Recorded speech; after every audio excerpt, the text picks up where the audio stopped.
过他，好的，进去了，亚昆塔，哎，点球，点球，点球，格罗索立功了，格罗索立功了，不要给澳大利亚人任何的机会，伟大的意大利的国。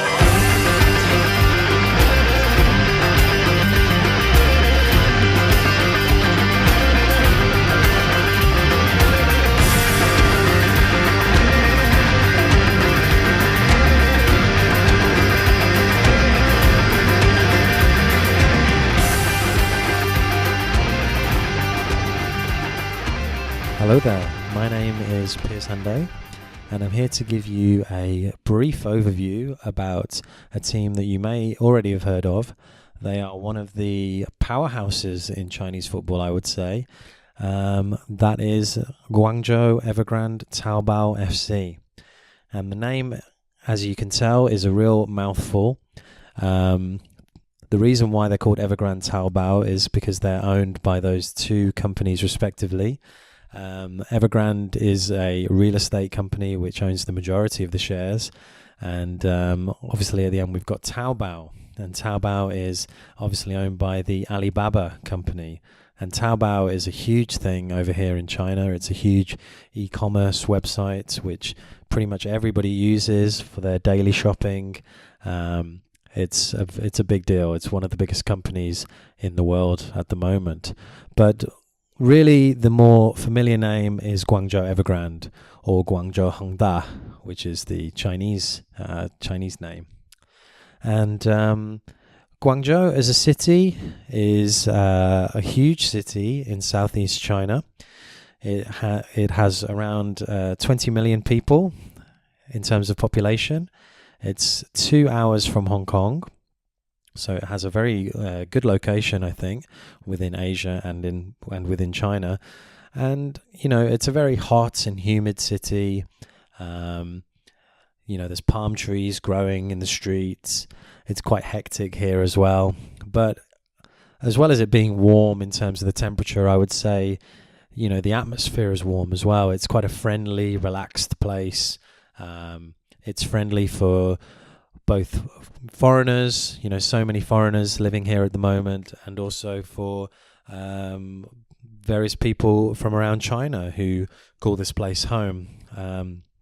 Certainly it's been a real pleasure to live here over the last 10 years and to follow the fortunes of Guangzhou Evergrand and obviously the successes that they've had. And a little bit of background about myself is that I'm a Leeds United fan. So that there has been not a lot of success for Leeds United over the last 15 years. Just relegation after relegation and false dawn after false dawn.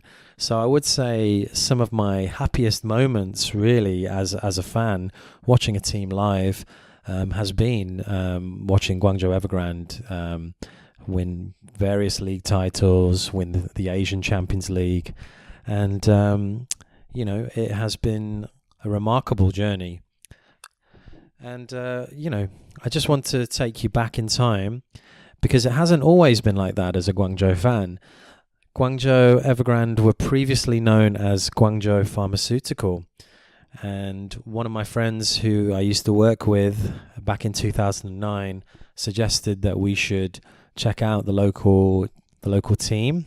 We're both football fans. Check out the local team and see what the standard is like. And I have to say, we had a lot of fun watching the team play. But the standard was quite bad back in those days. A lot of mistakes, a lot of bad goalkeeping, and just a fun day out. But you're not watching the greatest standard of football. And it's interesting how times have changed as well, because back in those days we used to watch Guangzhou Evergrand play in the Ueshio Stadium, which, as you might know, is now where our biggest rivals, or I wouldn't call them biggest rivals because they're not necessarily a very big team, but one of our most disliked rivals anyway, Guangzhou RNF or Guangzhou Fuli, currently reside. So times have changed since then, but after watching them for one season, a very dramatic thing happened, and they ended up getting relegated. And this wasn't because of points, the points that they attained that year. As with many Chinese teams, there were some irregularities, and there was some match fixing. So obviously the Chinese FA wanted to put a mark down and punish them, and they rightfully got relegated to China League One. But really, that's kind of where the journey changed, and that's where really the upsurge that Guangzhou Evergrand today came from.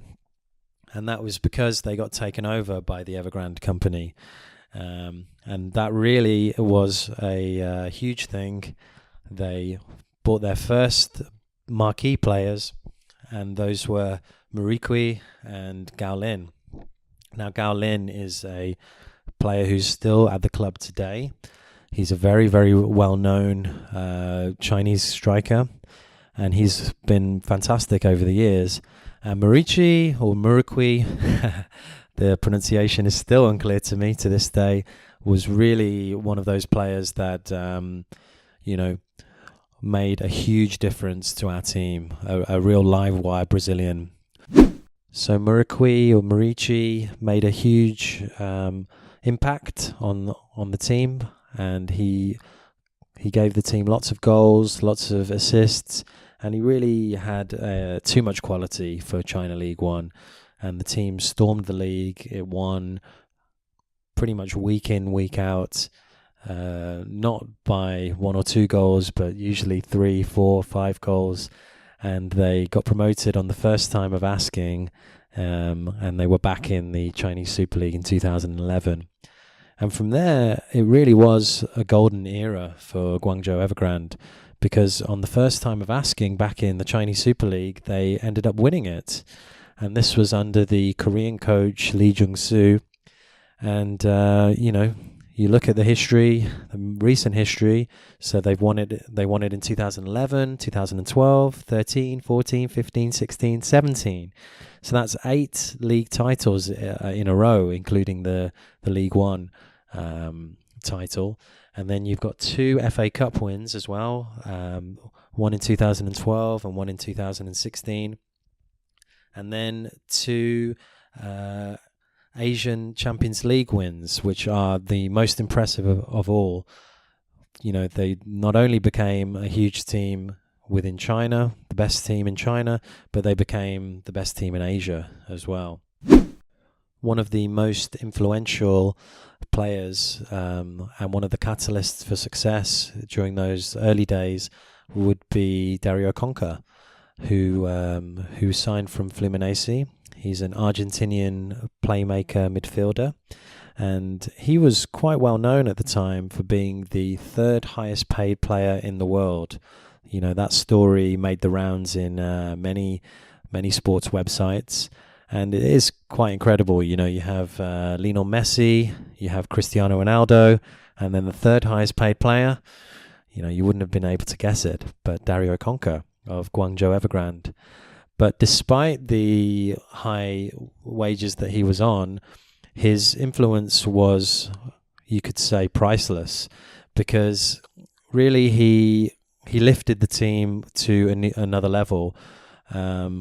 His assist record and his goal record during the time was fantastic, and really that first Champions League win owed a lot to him and another South American player, the Brazilian striker Elkerson, who went on to score a huge amount of goals for the club. And their signings, Murikui, Elkerson and Conca, really were that was the transfer policy back then, that they wanted to unearth these South American gems. And perhaps they weren't household names, they weren't that well known, but they were hungry, and they were hungry for success, and they wanted to do well. On the flip side of that, there's been quite a few flops that have joined Guangzhou Evergrande over the last 10 years. Blink and you miss it. Robinho is one of those players. As you can imagine, his main focus when coming to Guangzhou was not to try his best on the football field. It was more to enjoy the nightlife, the karaoke lifestyle, maybe, to go out partying. And there's been a couple of others as well. When they broke the transfer policy and they spent a huge amount of money on one Jackson Martinez, the Colombian striker, who really has done nothing for Guangzhou Evergrande.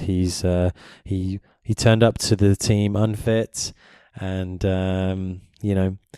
his story since then has been a real shambles, and he will definitely go down as one of the flops.